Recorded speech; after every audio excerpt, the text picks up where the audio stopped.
And so what's going down now? Everything is going to be all right. Everything is going to be all right. Thank you, won't and everything is going to be all right. And everything is going to be all right. Watch it back now. Check it out, y'all. Urban Therapy with Sun 752. And this is the Urban Therapy with Sun show. Today we're talking about dealing with your random supporters. Dealing with your random supporters. Everybody is not going to always be there all the time, like we like to talk about. Your day ones, your back in the days, your peoples, yes, BFFs, and all of that. I mean, when you really think about it, a lot of people, so-called or whatever BFFs, are not always the people that are there for them the most. They are usually the ones who are there for them the best. So sometimes we have to put things in perspective that we don't really want to put in perspective. We all get in trouble. We all get into to little funks and little dips, peaks and valleys. And, we go through things in our lives and we wonder, who is there for me? Who's going to help dig me out of this piece right now? Can I release my emotions and feelings to you? What can I do when I'm feeling tight blue? What? But we got to still keep it going. You know that if you're not telling people so what you reap, I say we keep going on and on and on till the break of what? On this day, before Mother's Day, I got something to say about support. And hey, I'm glad you're coming on through. Me and you, we going to do this thing. That you came through. Word. So that's what we're talking about today on the Urban Therapy with Sun show. Dealing with your random supporters. Listen, man, those of us who participate on social media, we see a whole lot of butthurt people about a whole lot of things that they probably shouldn't be butthurt about. But that's a matter of perspective. We hear a whole lot of people saying, don't come around now if you ain't been coming around. If you didn't act like you was down, I ain't trying to see that. You's a clown. Word. But I'm not sure if that's always fair. Would you turn a person away that was trying to show love to you just because they haven't been showing love the whole time? Are you suspicious of people's motives because they're not consistently or not coming around enough for your liking? Well, we're going to take a look at it right now. So let's get it popping. Urban Therapy with Sun 752, and this is the Urban Therapy with Sun show. We do this every single Saturday from 1 p.m. till around 2:30-ish. Yeah, I know. And the reason that we say 2:30-ish is because sometimes it gets so heated that we just have to do a little OT on a Saturday. And it is Saturday. This is the show where adults come out and play with other adults. We laugh, we cry, we argue, fuss, and fight, go back and forth with each other, bust it up all crazy. We take an introspective look into our own personality to see the way that the universe projects us into this thing called the world and try to figure out this thing called life.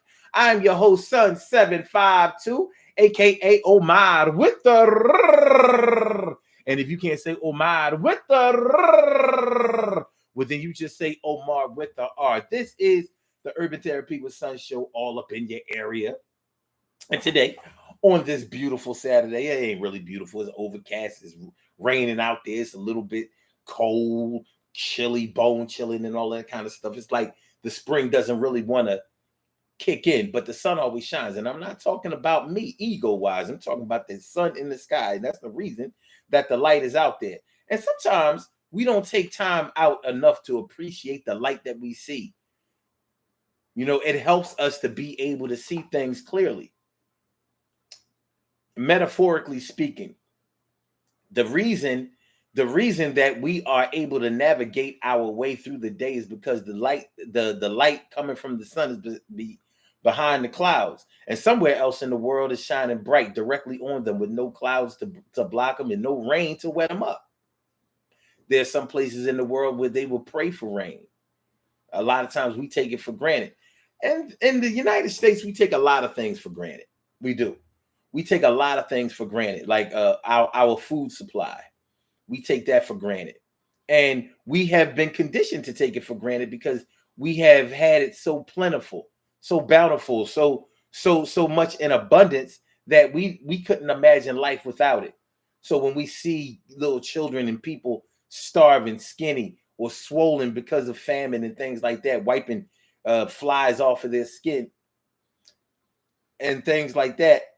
That's a hard thing for us to fathom, because we don't know what it's like not to have food on the table. We only know what it's like not to have food that we like on the table. That's how blessed we are. So, in the United States, for whatever reason, because there normally are some type of financial reasons attached to when they lend support to another country. What if those countries, when they were in trouble, what if they said, "Oh no, U.S., yo, United States, yo, America, you ain't come around. You ain't come around when we was having problems with this country and with this when this faction over here and this regime was trying to invade and all that, or when we was trying to get this thing done, when we were trying to expand and when we were trying to get something for our people. So don't come around now, America." What would that be like? It would be like something that we never heard of before, because it doesn't happen. Politically around the world, you accept the help from where it comes from, except in certain situations that we can talk about. But in our personal lives, we may turn people away that haven't been coming around all the time, every day. We may do it, So with that being said, we have to take what we can get. We have to take what we can get.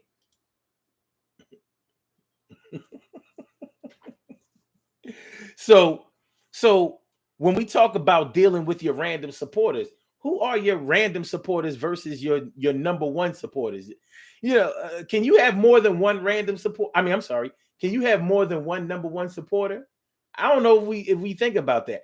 Listen, I've had a few people tell me that they were my number one supporter, the number one supporter, the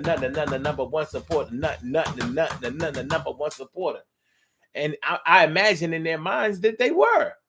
And I don't blame them for feeling that way. What they do know is that they're there and that they're rocking and, they're down and in total support. I ain't going to be mad at that. No.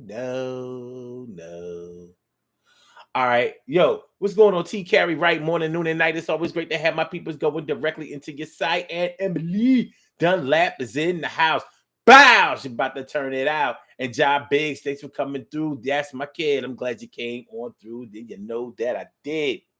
All right. So that's what we're talking about today. How do you deal with your random supporters? People who aren't there for you all the time. Do you accept their help? Do you accept their assistance? Do you accept them just being there? Moral support, whatever the case may be.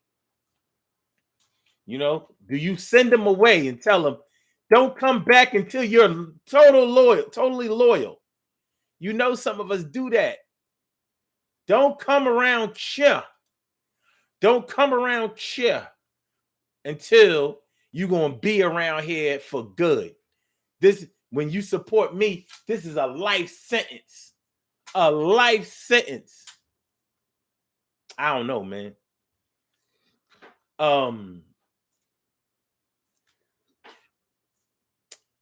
In show business or any business, you have to accept the people who support you on whatever level, because if you don't, there can be a problem.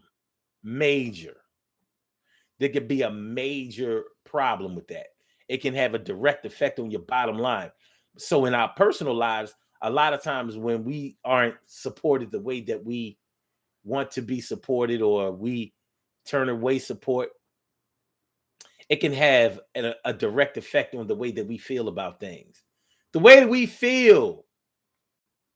And y'all know, for some of us, all we have left is our feelings. All we have left is the way we feel. You know how it go. You know how it be. You know how it be.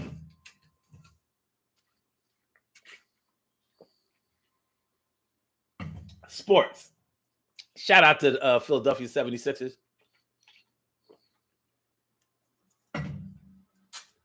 They won last night. and they won by a lot, which shows that they can win without Joel Embiid. And the way things were looking with Miami taking the first 2 games in Miami, which shouldn't have happened because those were winnable games. But they were winnable in the eyes of the fans. We're not out there on the court.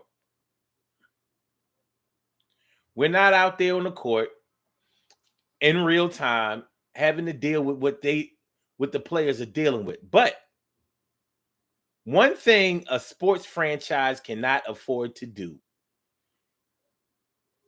is punish the fans or blow off fans because they don't come to the games all the time, or because they don't watch their games or buy paraphernalia and merch and all that kind of stuff all the time. Businesses can't do that because they will be out of businesses with the quickness. Imagine if the Sixers said, "Well, yeah, y'all fronted on us on those first 2 games, so don't come to game 4 and 5. I mean, I'm sorry, game 3 and 4. You know, them tickets gonna get sold. We'll take whoever wants to sit in these seats. These are not assigned seats; they're just expensive seats, and we need to get behinds, butts in these seats. So you got the money, we'll accept your support." Shoot, you know, we have certain very emotional athletes out there that even though they're great, probably some of the best in the world, they feel some kind of way when fans criticize, call him garbage. Oh man, he's trash, washed up. Imagine being James Harden right now on the Sixers. He is washed. Reading that about yourself every day. You've been doing this all your life at an extremely high level.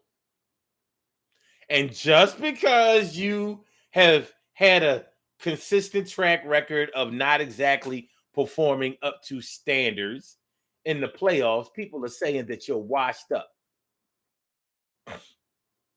Is it true? Well, whether it's true or not is not as relevant as the fact that he has to push through that and he has to accept the support that he gets regardless, because his bottom line is directly affected by that.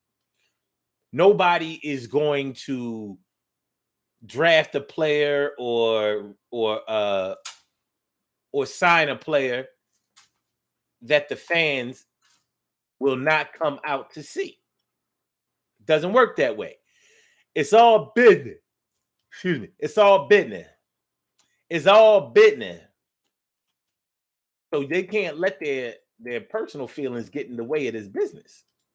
They got to get this money, baby. My brother Ansel Jones is in the house. What's going on, my brother Ansel Jones? How you feeling, my man? Ansel says, what's up, Omar, with the R job? That's what's up. He says, sometimes standards are different.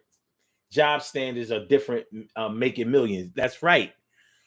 But a lot of times, Ansel, we don't take cues and examples from things that we consider to be bigger than us, even though we have a direct opinion on it.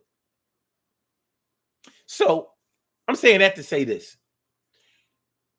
If you see that some of the things that you support randomly accept your support, why would you turn around your people? Why would you turn the people around that are trying to support you? Why would you turn them away because they're not there every day or whatever schedule that you've tried to put them on? The goal is to have enough that you don't even have to worry about it. That's the goal. But on your way to building that, you're going to need everything that you can get. You know?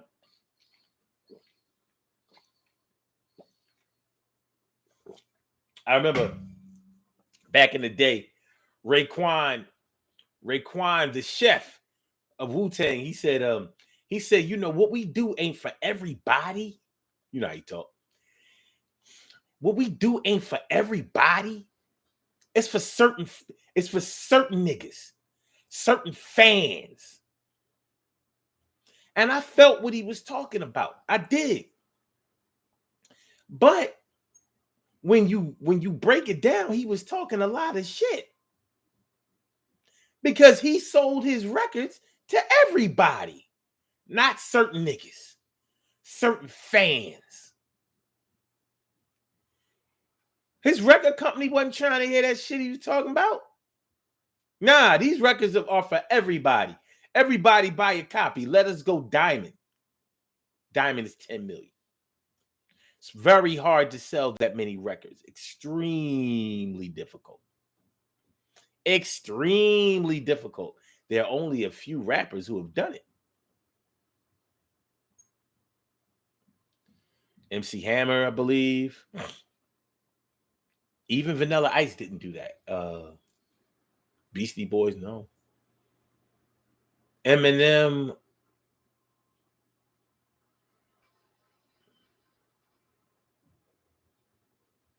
I thought Puffy had done it, but it turns out he didn't. Let me see. Hold on. This is a side note. But let's see what we can do.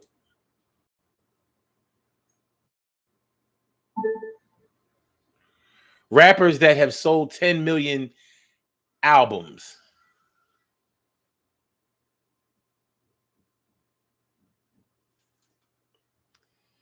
Records sold 2.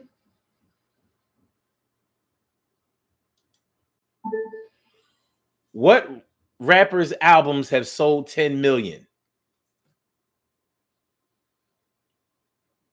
They hit their home run with the double album Speaker Box / The Love Below, 2 solo projects rolled into one, which sold over 10 million albums, thanks to the massive hits Hey Ya by Andre 3000 and I Like the Way You Move by Big Boy. That album did not sell 10 million copies. It was a double album that sold. Experimented with careers. Shut up. Acting. They are better together than apart. They suck. No, they don't suck. All right, I liked Outkast. But yeah, they did not sell 10 million out. They sold 5 million of a double album. I'm not going for that being 10 million. I'm not. No, 2 separate projects that sold 10 million. The Notorious B.I.G., same thing. 5 million of one album. A double album. No. Big not getting it. Ludacris ain't sell no 10 million. Let me see.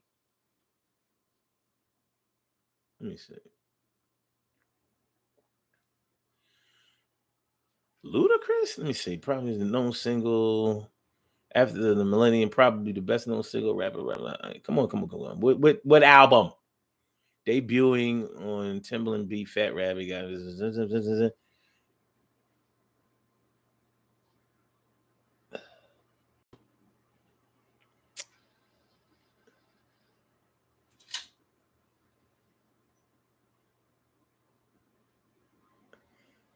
What is the name of his album? Like, what are you talking about?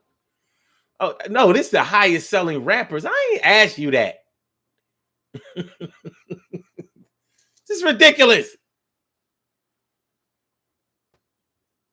All right. So number 1 is Eminem. Ooh. After the diamond selling albums, the Marshall Mathers LP, and the Eminem Show. So he went diamond twice, Eminem did. I knew that too. Man, they're saying, all right, Jay-Z never went diamond. He didn't go diamond. He sold a lot, but he made a lot of albums. Tupac, 5 million of a double album. All Eyes on Me. Y'all not doing this. Look, the Beastie Boys number 4. Okay, all right. DMX went diamond. He did. DMX went diamond. That's why he was spectacular. MC Hammer went diamond. All right, forget this. Forget this. Okay. All right. I know what to do.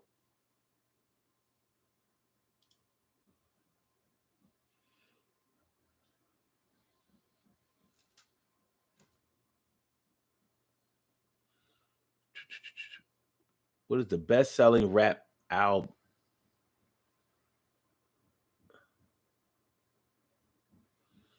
All right, here we go. 10 best-selling rap albums ever. Okay, gosh. All right. Speaker box number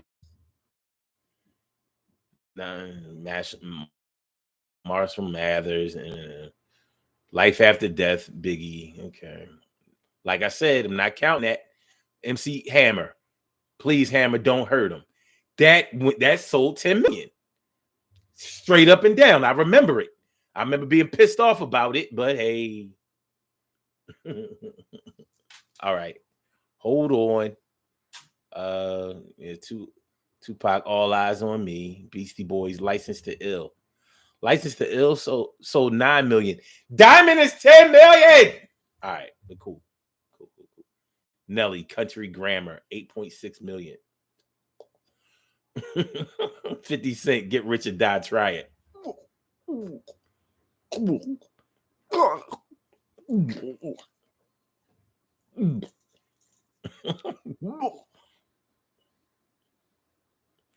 So, you know what? Honestly, I don't think that Biggie would have sold 10 million had he lived. And I'm not hating on BIG, but he sold 2 million of his first album, Ready to Die, which is a lot of albums, especially for your debut album. But it was 2 million. To expect him to add 8 more million on top of that, I think that was a tall order. But because he died, I think that helped out a lot. But still, like I said, he sold 5 million in his death, but it was a double album, so they're calling it 10 million. The same thing with The Love Below, 11.4 million. No, they sold 5 and 6. That speaker box, I can't. Anyway, so they're not selling to only their biggest supporters. You'll never get paid that way. You'll never advance that way. You'll never gain the fame, notoriety, and the financial gain that you're looking for, only limiting yourself to those who support you the most. Because as you learn and grow, that's all going to change anyway. What you consider to be support is going to change over time. But let's get personal with it. First of all, I want to thank y'all for coming through. Make sure y'all hit that like button, y'all. Make sure that y'all share the show. Make sure that y'all subscribe to the channel if you haven't subscribed to the channel yet. This is the Urban Therapy with Son show. Saturday afternoon.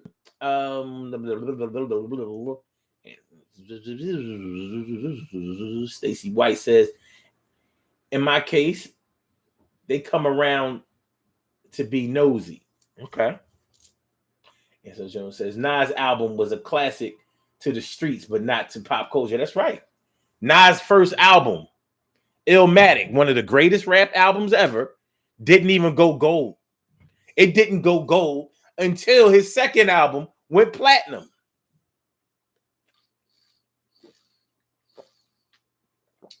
Jay-Z first album never went gold. He had a single that went gold.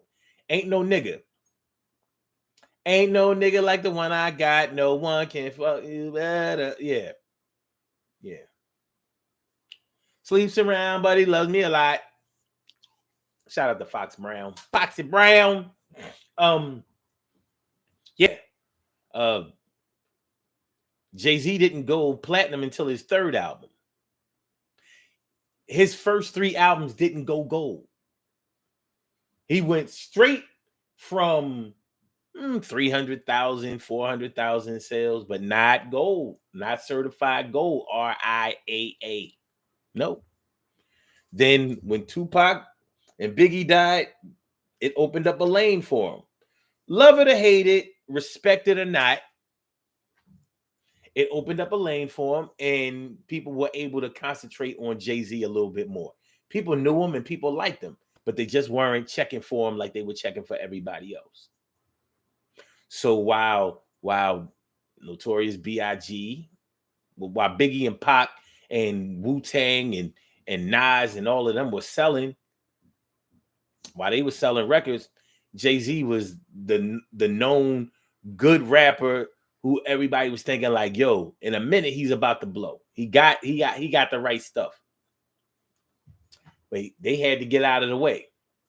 I'm saying all that to say Jay-Z killed Biggie and Nas. I mean Biggie and Pac. He tried to kill Nas, but it didn't work. Ether. And so it says, people don't think about the sales in different countries. Those are real supports. Well, they always say how many albums or records that you sold worldwide. So, New York rappers back in the day, all they thought about was New York. Long as they was the shit in New York, then they didn't feel like they needed to be great anywhere else.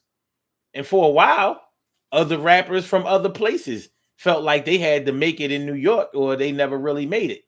Hammer talked about that. Hammer, you ain't hitting in New York. What? Well, what you gonna do about that? No, he said, what you gonna do now, Hammer? I'ma turn this mother out. Oh, God, I was like, he sucks.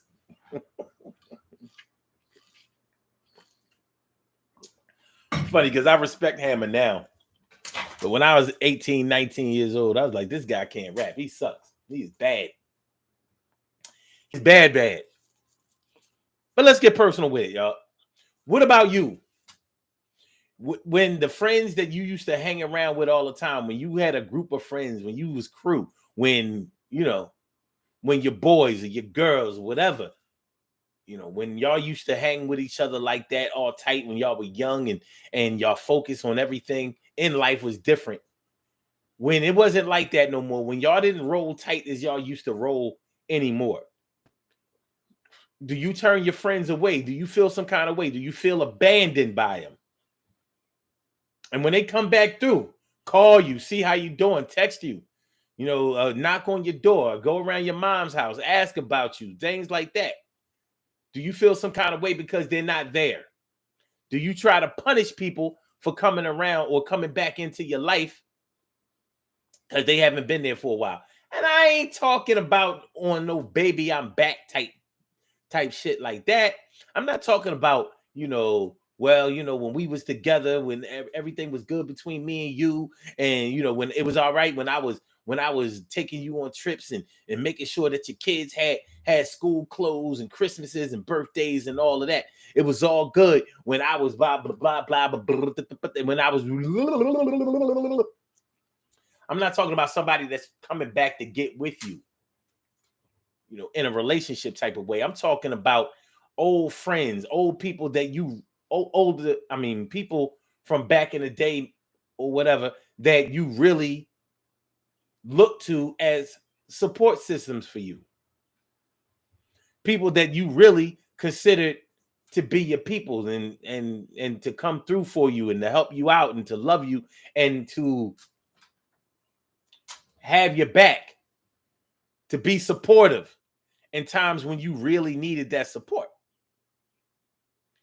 Do you punish them when they haven't been around in a while and then they come around? Do you? Because sometimes we do. On social media, we see it all the time. I see you on my page lurking. You ain't liking nothing. You ain't commenting on nothing. You just what they call it? Is that what they call it? Lurking, spying? There's another word that people that I consider to be really self-absorbed on social media. There's a word that they use to describe people who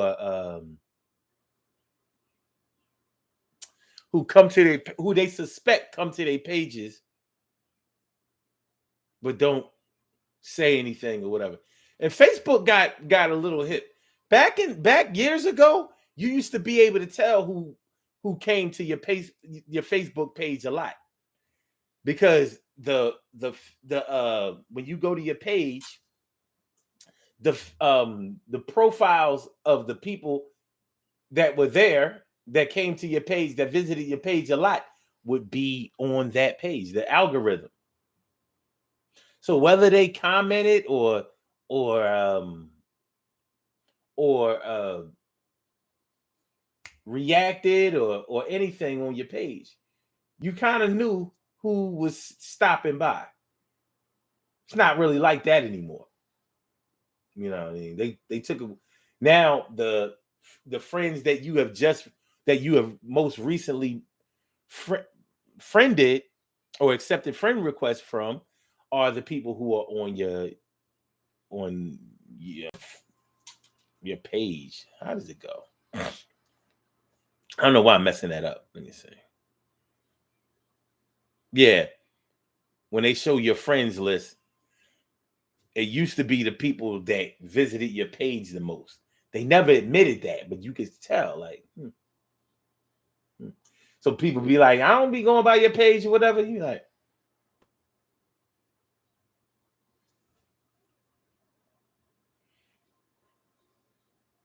now it's the people that you most recently befriended. But then again, I don't know what my page looks like from somebody else's phone or perspective. Have you ever went to Facebook on an Android and went to Facebook on an Apple phone or iPhone? It's different. They don't look the same. I'll be like, the whole user interface is different. It's different. And it's funny because I tease people and talk about Android versus iPhone all the time. iPhone and Android, they don't give a shit. Just buy the phone. Please, just buy a phone. Yeah, all that loyalty. Yeah. Money. Money.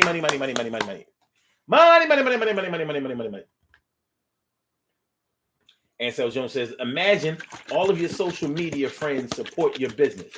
Ooh. 1,000 people buy your products.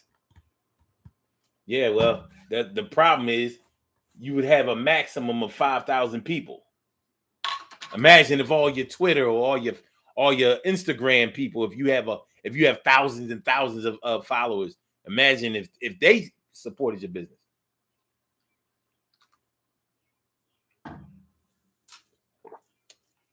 Facebook don't want you to be great. Stacey White says, Lord, forgive me. They can take the middle finger. Okay. And so says, that's for all the people that allow friend requests from anyone. Mm-hmm.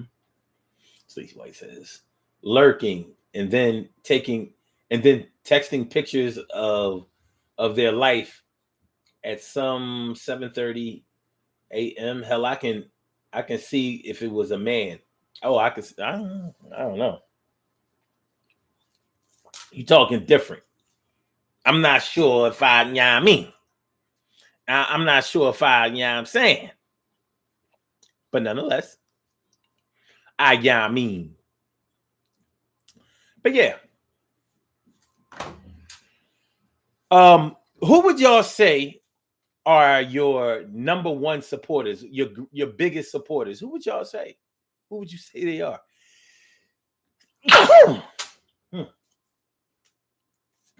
In your life, for whatever reason, who would you say your biggest supporters are?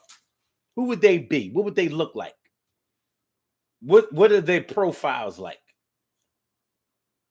Bless you too. Thank you. Bless all y'all. but especially the ones who said bless you. Appreciate it. But yeah, who would you consider your biggest supporters to be? And what does support look like for you? What does a support, if you had to draw up or draft a blueprint of what support for you would be like, what would it look like? Would it be money support? Would it be physical support? Would it be moral support? Would it be protection, defense? Would it be verbal support? You be my mouthpiece where I don't know how to speak as well, or where I can't. You know? Would it be physical support in the form of, yo, I actually need you to help me stand up? You know, my leg, I've been afflicted with a condition. I need actual physical help. Standing up, walking, going places. You know, I need somebody that's going to understand and somebody that's going to be there. Will it be you? Will it? Will it? Will it? Support comes in a lot of different forms for a lot of people. For some people, it might just be showing love. Maybe you grew up in a family or in a situation, in an environment that never showed any open displays of affection. You've never heard "I love you" from a family member. Speaking of family members, is it necessary for you or to you that your family be your biggest supporters? Is it like my brothers and my sisters and my mama and my daddy and my aunts and my uncles and my cousins? My cousins are just like brothers and sisters, and I miss them when they're not coming around, and I know that they're down like a submarine, and I'm glad that they keep my things clean. And we on the scene, I see them. And when you see me, you see them too. And they're going to come through. Well, is it like that? Are your family your biggest supporters? Or are your family your random supporters? Do you have a problem with your family being your random supporters? Do you feel like they don't look out enough when you need them to be there? When you need a place to stay, can you go to your people's crib and tell them you need them to put you up for a little while? If you need a couple of dollars, if you're low, if the bills are kicking in, things are getting ready to be turned off, can you go to your peoples and be like, listen?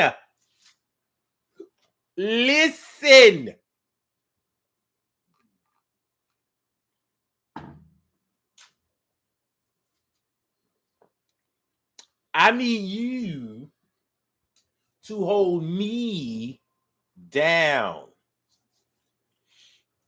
Or do you have the type of family that only comes around when things are good? When you're hot.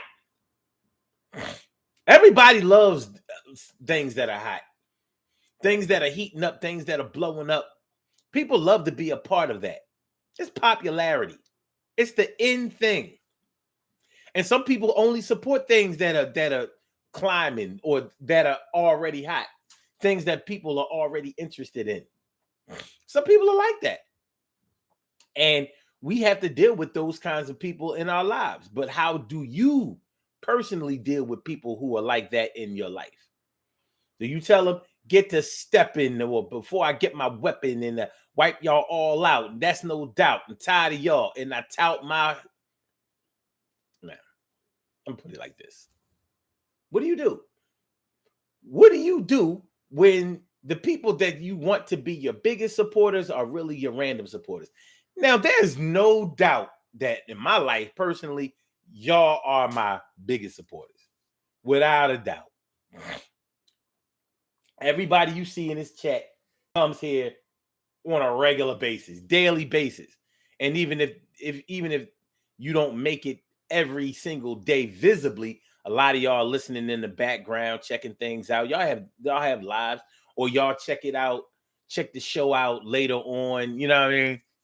Peep it when y'all have time and all that kind of stuff. I have to respect the process and say, like, listen, you know what I mean? Listen, you might not be able to park yourself in a seat to watch the show at 7 p.m. Eastern Standard Time every weekday, or 1 o'clock on the weekends. You might not be able to do it. Doesn't mean that you don't support, and it doesn't necessarily mean that you're a random supporter. But even if you were, that random is still support. Personally, I'm going to look at it that way. I ain't gonna be like, you know what? You know what? Cherry hasn't come through on the show and like a month and a half or something. Yo, don't come back no more. Like, what are you, crazy? Or what are some of our other people that have dropped off a little bit? Let's say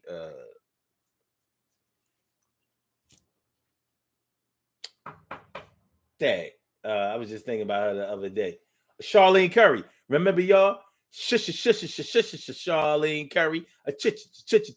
Charlene Curry. What am I gonna say? Well, yeah, you was messing with us. You was rocking with us real hard when we was on Facebook, but now that we on YouTube, you absent. So don't come around no more. No. Come on through. The door is open for you and whoever else used to come by.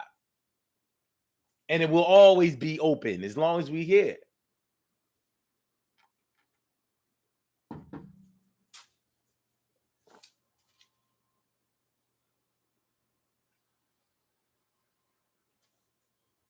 Naeem from Bouvier Street? Yo, hold on. My man Naeem, my young boy, the one that used to do the videos with me, yo, when you get a chance, holla at me, man. I've been thinking about you.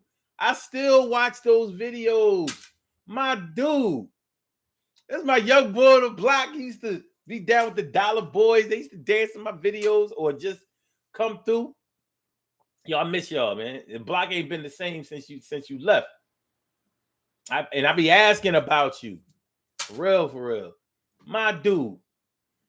And it's funny because that my young boy would show up. So he got to be like, that was all the way back in 2015. Naeem got to be like, what you like, 17 now? Like 16, 17? My dude. yo, it's a sight for sore eyes. You 16, that's my man. What grade you in? This is what I'm talking about. Because he was smart.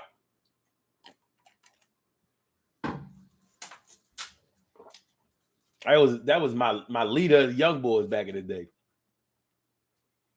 I'm glad you're doing good. That's what's up. But I need you to holler at me. Gotta find a way to get you my number. Anyway, but yeah, whoever comes through and you know what I'm saying and supports in any type of way, I'm not gonna turn them away. But I realize how sometimes we can get in our feelings and feel some kind of way that somebody that used to be with us all the time is not there like they used to be. But it's not going to service us. It's not going to do us very, very good to, turn people away that are willing to be there and help out. They may not be able. I mean, they have their own lives. They do. People have their own lives. And we don't always understand that. Sometimes we just be like, well, I mean, you could at least do this. Or, when my mom was sick and when my dad passed and when, my brother wasn't doing well, he got locked up and all of that. You wasn't there. Oh, you wasn't there. You wasn't there. You wasn't there. You wasn't there. You act like you ain't cared and I need something for you. And I had to share this little problem that I was having. Can you solve them? Can you help me out? Can you get involved, man? Well, even if you can't, I need you to try, be around a little more. And you know why? Because I love you, I like you, you my miss, and I know that you know what time it is. It's time for us to start trying to blow this. This is the DG show. Actually, yo, it's the Urban Therapy with Son. We going to make sure that we get the job done. It's fun and it's anyway. Anyway. And so it says military always goes through this moving all over the world and military always goes through this moving all over the world and starting families. Right. Families fall out over not being able to spend time together. True. Around the holidays, people get, family members get together and all of that kind of stuff to, you're going to meet at somebody's house and you know how it goes. It's always a little side conversation or underground conversation about whose house people are going to meet at that year. Thanksgiving coming through, Christmas coming up. Where are we going? Are we staying in our own crib and inviting people over, or just having it amongst our immediate family members, or are we going to Big Mama crib? Or ever since Big Mama passed, it ain't been the same. And I ain't going over my sister's house because she act like just because we at her house, we can't get comfortable, we can't do this, we can't drink, we can't smoke, we can't, because she's a holy roller, and we can't even sit on the furniture. How you gonna still have plastic on your? Well, I don't want to go over there. She can't cook that good, no way. And she don't want us to come through anyway if we don't put something on that plate. Well, I think I'm going to stay at the crib. Matter of fact, I don't have a lot to give to you or the rest of your family and crew. And I wish I did, but I don't. So you have to get off my back and cut me some slack and talk to my kids like that. It's going to be a whole problem that you don't want, and I'm tired of you and the way that you front. Okay. So it says friends fall out over not being able to spend time together. Friends of support. If you think about the friends that you used to hang out with in high school, 15, 16 years later, when you in your 30s and all of that, and you realize it's really hard to stay in contact with all of the friends or most of the friends that you had when you were young like that. And your view of friendship and what it took to be a friend was a lot different when you were younger than when you got older.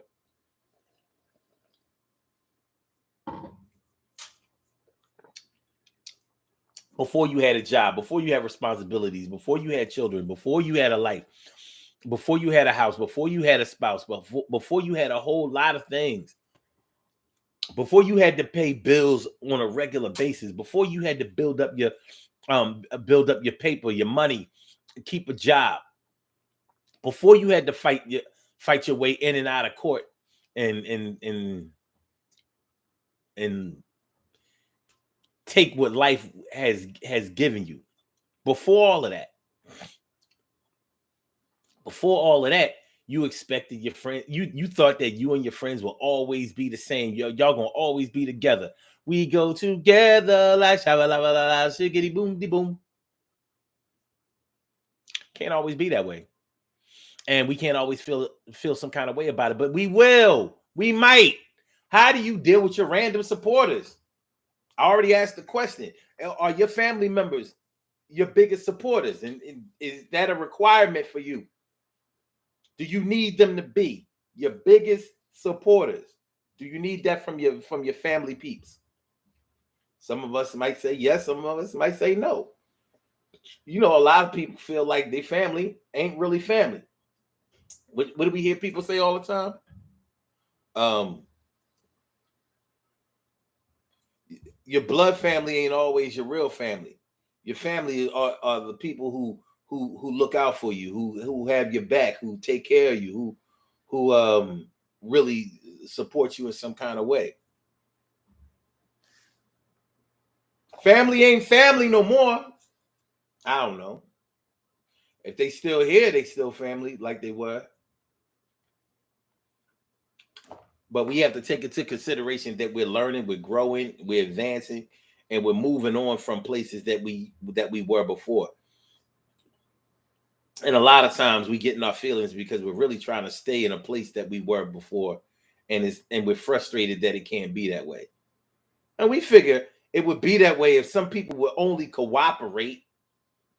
If y'all would only just fall in line, and I mean, it would work out. But no.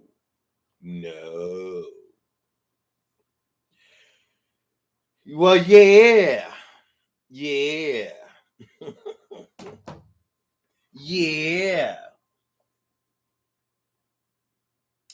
My man Cal Doom, peace to Sun 752, to the mods and to the chat. Yes, it is very challenging to remain in touch with friends from high school, i.e., priorities as we age, and the main cause of that. Yeah, because you know what, Cal Doom, you're learning, you're growing. Most of us have learned a lot more after high school than we ever knew or even thought about in high school. Some of us cut class a lot, didn't go to school, and think about it. Some of us cut class a lot, didn't go to school, and we blame the school for not teaching us nothing. Oh, well, I would have went more if they was teaching me something. So we want to select our lesson plan. We want to select our curriculum and all that kind of stuff. Well, as a parent, you can do that for your own children, but for you, your parents chose that in some ways, or other authority figures chose that for you. But my point is, we weren't always fortifying ourselves with educational opportunities and material all the time. So the friends that we had and the things that we held on to, that was our world. So we really thought it was going to be like that forever, because we didn't expect ourselves to learn and grow and put new material that had to replace the old material that we had already memorized and were comfortable with. Life is all about trying to get comfortable. No matter how you slice it, or which way you get comfortable, we want to be kept comfortable, because being comfortable means that you're safe. It means that you feel protected, and it means that now you are free of stress, and you can go about your life doing the best that you can in whatever activities that you participate in. When you're uncomfortable, it could be because you're afraid, it could be because you're unsure, it could be because you're insecure, a whole lot of things. And being in high school and being in college also has a lot to do with insecurity, because we don't know ourselves yet. We're young, and other people in the world shape the way that we see each other, and the way that we see ourselves, and the way that we see the world. It's all about everybody else for a hot minute. Then we get a little older, and Cal Doom, life takes us away from the people that we even probably wanted to hang around with. It separates us for a while, because I think that one of the reasons that that life separates us from other people, or from some people that we would rather not be separated from, is because we have to. We have to learn. We have to learn to live on our own. We have to learn to make it on our own. Not necessarily totally independent, because that's not what life is about. But we have to learn to be self-sufficient to the point where we don't start using other people as a crutch. And we tend to do that. It's part of our comfort zone. It's part of our comfort zone. But we have to also understand and respect the fact that other people are growing in the direction that they're growing in, and we may not always be a part of that.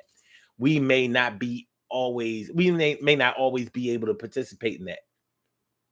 So if you're able to keep up to 5 strong friends from high school, you're doing something.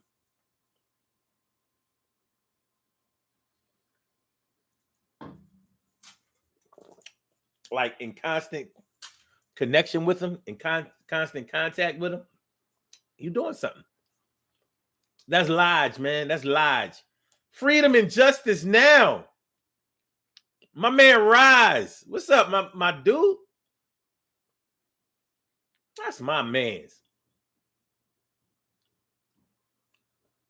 And so Jones says college people pick the classes, but the skill set may not be needed. Interesting. Interesting. He also says friendship has different meanings for people. Yes, they do. So not only does friendship have different meanings for different people, but so does support. The word support, it doesn't mean the same thing to everybody. It totally does not play out the same way with everybody as we would like for it to play out with ourselves. And sometimes some of us get mad about that. Like, well, why not? All you have to do is put in a little effort. Sometimes they're right. You can find some time out during your day to send out a text. Even if you, honestly, you may not have time to pick up a phone and call. But you can send a little text in the commission of doing something else, since you don't have no time. And so says, being cool at work and being friends.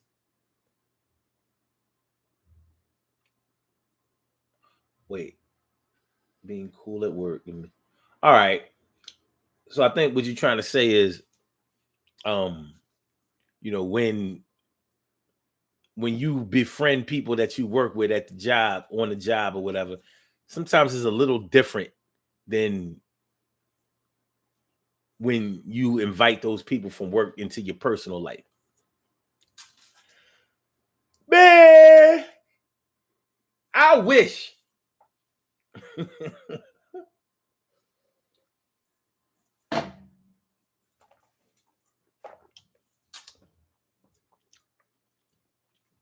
I don't know. Over the years,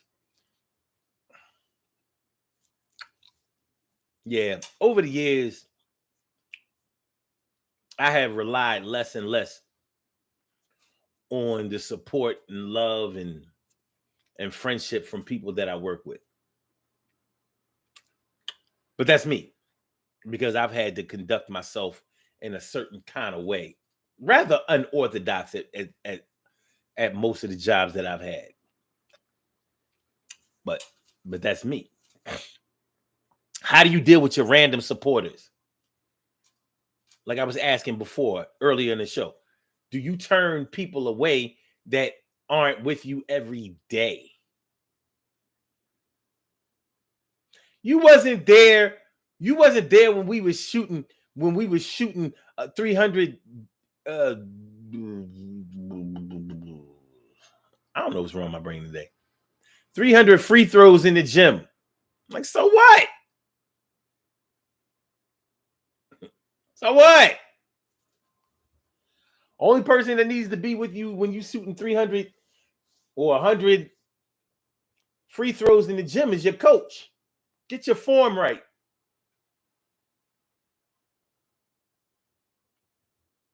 TK Wright says some people want a level of support that they aren't willing to or able to give. Well,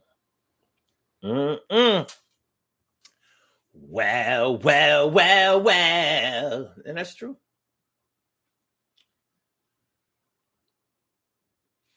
And she also says, I want to support more than I do, but there are only so many hours in the day. I look up sometimes and days have passed. You're right. Now, why is it that you can see that and so many people can't see that?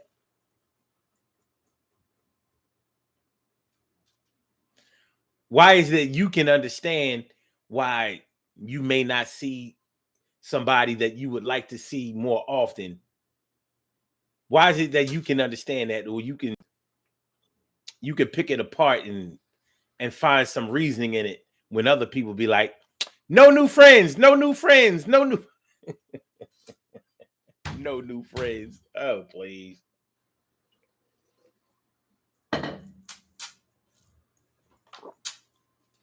Who is that who said no new friends? Wasn't that Drake?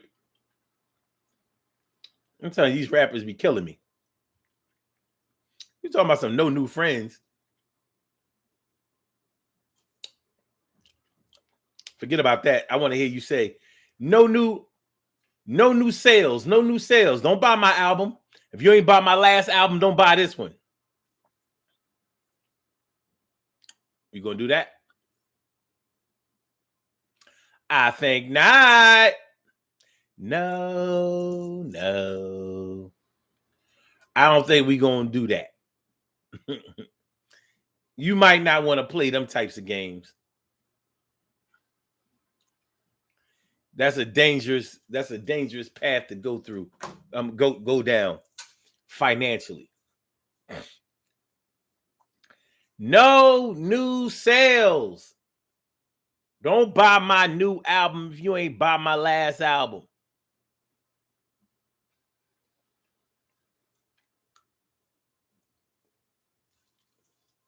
So there are many times we teach a lesson that we can't follow ourselves. And I'm all right with that.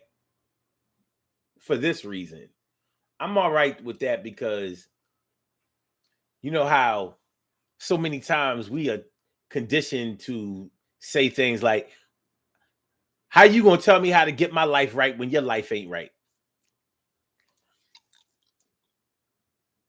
How you gonna tell me to get my shit together and you ain't got your shit together?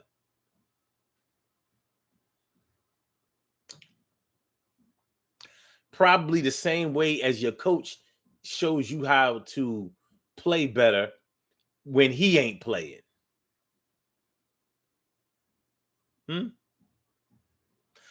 Probably the same way the owner of a team has a team that he insists play great when he never played the game a day in his life. Probably like that. It's not always about what somebody else is doing that you can take an example from. Starts with the word, baby. It starts with the word. Every action starts with the word. Well, they say action speaks louder than words. Oh, yeah?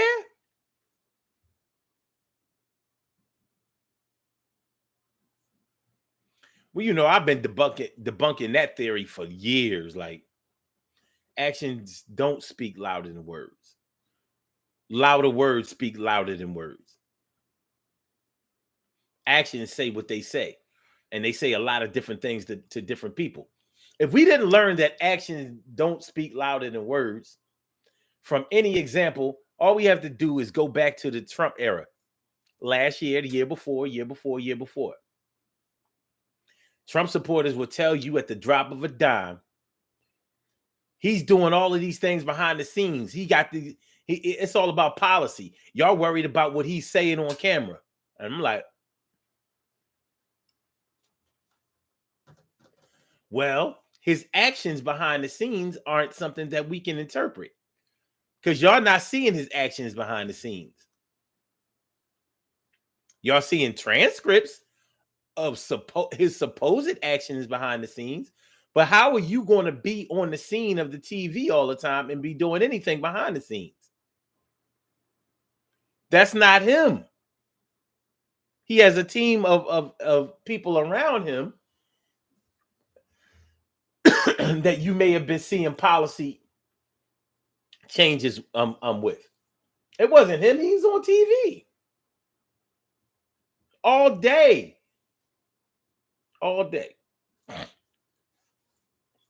But he was a shining, glaring example of how action don't. I'm sorry, y'all. This colon ream.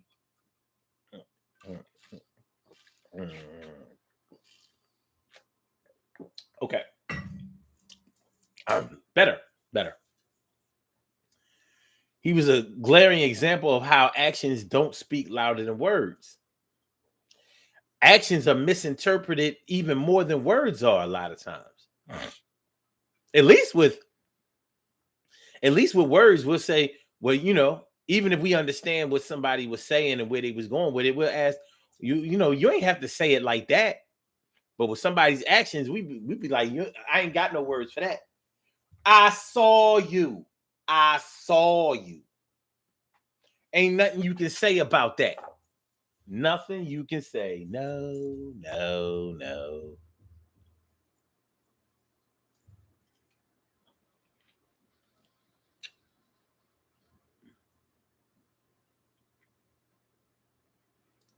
T. Carey Wright says, I don't turn away people who are sincerely looking to support. Then you shouldn't. You shouldn't. And that's not to say that there won't be another motive that they have for supporting you. But sometimes you have to take what you can get. I learned that from the dinner table with liver. Ooh. Ooh.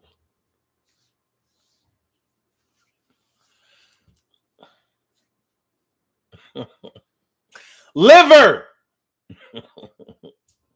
I thought my mom wasn't supportive of me because she cooked liver. Random, y'all. Have you ever ate a meal where the side dishes are much better than the entree?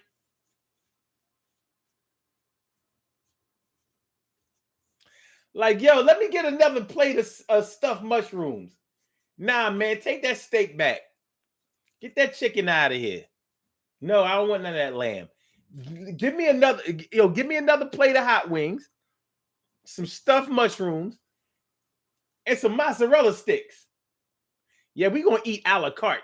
We eating a la carte tonight. The entree garbage. That's how I always felt about liver. The mashed potatoes and gravy was pro. It was great. But that liver that it was next to,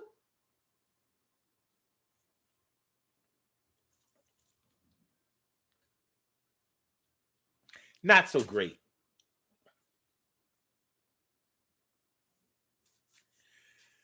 Not so great. And so Jones says, everybody can't be in the circle. No, they can't. It would be nice if they could, but they can't. They can't. Everybody can't fit in the car.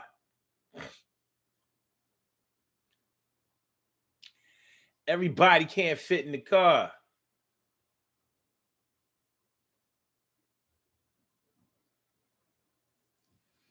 So, still we rise, baby. Still we rise. Your random supporters. I don't know. I don't see the benefit of turning people away who are trying to help you or support you or at least acknowledge you. Why would you turn them away like a rejected lover? No, you ain't want me when I was skinny and I was broke and I was ugly. Now that I'm thick and paid and beautiful, now you want to be down. T. Carey Wright said, I hate liver and gizzards. She wrote that in caps. So I'm going to believe her. Now, I think I like gizzards. But I'm not sure because my mom used to make these things called giblets. And I'm not sure if those were what gizzards were. There was these things called giblets. I don't know what the hell I was eating, man. When we was kids, like these kids nowadays, they eating a whole lot of processed meals or whatever, so they may not know what they eating, but we really didn't know what we was eating, and we was eating real food, or so we thought. Stacey White says, "That's why you That's why you're going to have to. That's why you're going to have liver for dinner. Yeah. Let's see. How long has it been since I ate liver? I haven't eaten liver since I was a kid. And I have it on my schedule never to eat it again. Under any circumstances. They hit their home run with the double album speaker box / The Love Below, 2 solo projects rolled into one, which sold over 10 million albums, thanks to the massive hits Hey Ya by Andre 3000 and I Like the Way You Move by Big Boy. Shut up.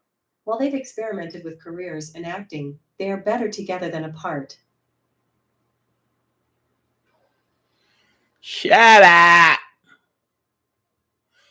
Okay, yeah. So there is a such thing as giblets. The word giblets, pronounced with a soft G, refers to the hearts, livers, and gizzards of poultry, many chickens and turkeys. These items are often, but not always, packaged up and included within the body of the cavity of a whole chicken or turkey, usually with the neck and sometimes with the kidneys too. But I don't like hearts and I don't like liver. So what was I eating? What was I eating? I remember what they look like, but now that I'm thinking about what they look like, I don't want to think about that. I don't know. Were we eating chicken balls? I don't know. I don't know.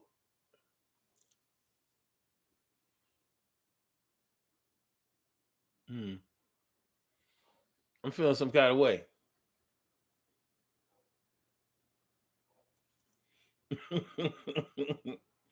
I think I've been bamboozled. Ansel Jones says, I look for labels now. A lot of food numbers and colors. That's right. Them numbers that tell you what's GMO. You know, if it starts with a 9, that's straight organic. Anything else,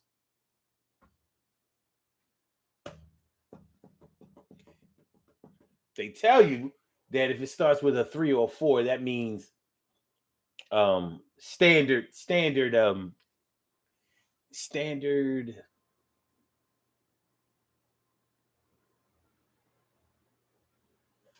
Let's see. GMO is genetically modified organisms. Organic.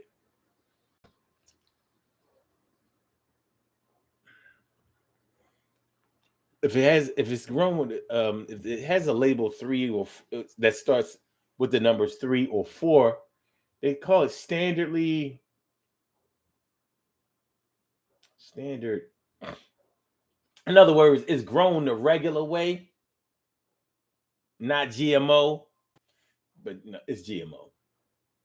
It's GMO. Freedom and Justice now says, with all the wonderful, tasty, fruity flavors, they will put a smile on you. That will put a smile on your face. That's right. Freedom and Justice. Now, no liver. No. We're not eating that. We're not eating that. Man, listen. Shit is real out here. It's real.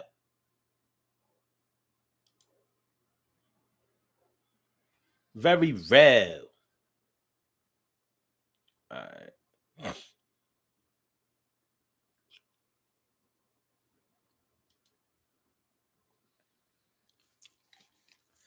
Oh, before we get out of here, for all of the women listening to this show, I want to say Happy Mother's Day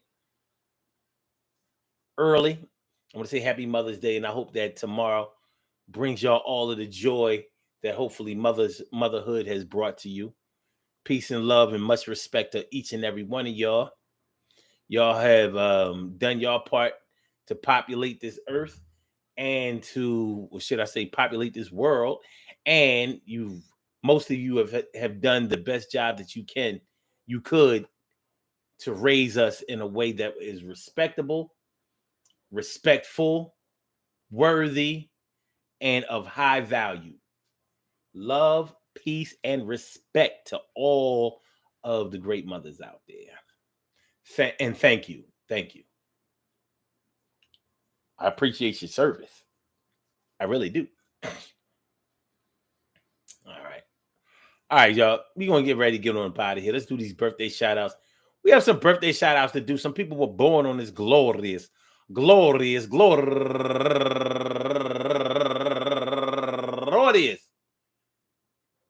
May 7th, and they deserve to be acknowledged. So let's go about our business of acknowledging them and making them feel special because they are special, because they are special, because they are S-P-E-C-I-A-L. They get the R-E-S-P-E-C-T. They are S-P-E-C-I-A-L. They get the R-E-S-P-E-C-T. They are S-P-E-C-I-A-L. They get the R-E-S-P-E-C-T. They get number one out the box, Georgette Bowen. Happy birthday to you. And Sorry Paul, turning 35 years old today. And also Denise Bush, turning 56 years old today. And Tamara Turner, turning 59 years old today.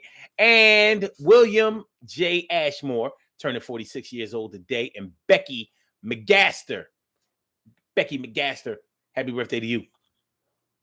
And last but not least, my peoples, Ivy Lynn.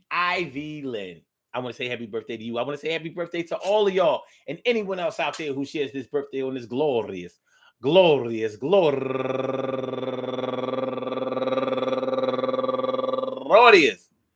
May 7th, anywhere out there in the world, worldwide, internationally, and universally. All of y'all go ahead and turn up. But don't turn up too loud. Just turn up loud enough so everybody can hear you. Rock out, rock on it, do the damn, rock out, rock on it, do the damn, rock out, rock on it, do the damn thing. You do your thing, y'all. Represent the queens and kings. You do your thing, y'all. Represent the queens and kings. Good things happen to those who wait. Great things happen to those who grind. And anything can happen to those who go for theirs. So go hard, go for yours, and remember, man, check it out, y'all.